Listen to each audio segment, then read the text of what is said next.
But I remember my wife and I specifically saying, okay, this is the cards we were dealt. How are we going to handle this? What are we going to do moving forward?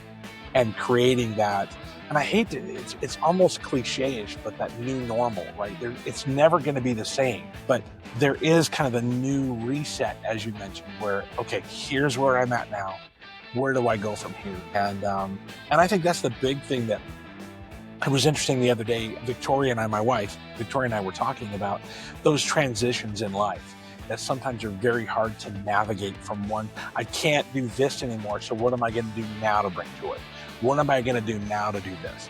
And I can look back, and I think all of us can look back and go, you used to, I'm not running marathons anymore, right? And so those are the things that I think are the transitions that I think people struggle with most, is when there is an ending of I hate to use the word era, right? But an ending of a time in our life where now we need to transition to the new thing. Yeah. And if you have that experience and you're self-reflective, then you can have courage and you can have peace. You can say, well, look, I've done this before and I've harmed myself and I've made a bad choice. And here I am. And you can speak to the new normal, but it's just a recentering.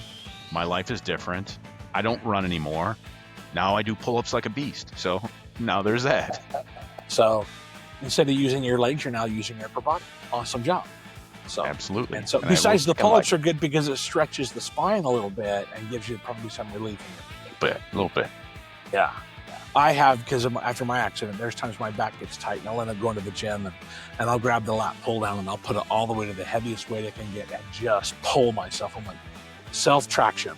Let me just stretch anchor your legs and then exactly just stretch that baby out. Always helps. So tell me a little bit about, you end up in the FBI and you're transitioning through your career. You get as an FBI but then you end up in SWAT, which is its own level it's that next level in the FBI.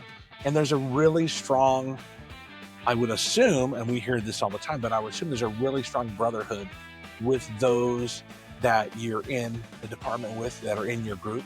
Same as firefighters, we have the same thing. It's like, oh my gosh, there's this bond that, wow, is amazing. So actually, and I'm going to go visit my buddies. I've retired now 2-3 months, and there's going to be SWAT tryouts coming up next week. And part of that process is, they go through these events and we evaluate them, but part of the process is an interview. And we'll ask the guys who are candidates, why do you want to join SWAT?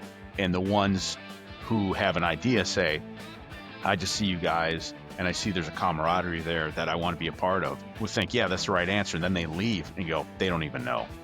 They think they do, but they don't know until you're in it.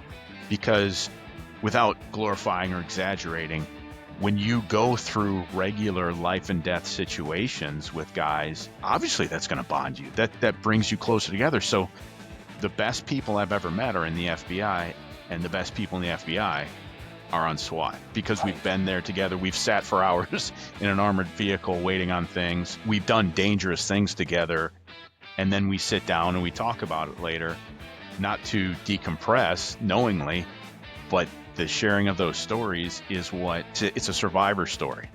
Like, remember that crazy time that, we encountered this guy, Phil went up the stairs and he ended up stepping on him because he was hiding under some clothes and he had a loaded shotgun. Oh man, that was crazy. Phil could have died, but he didn't. And here we are. We survived. Yeah.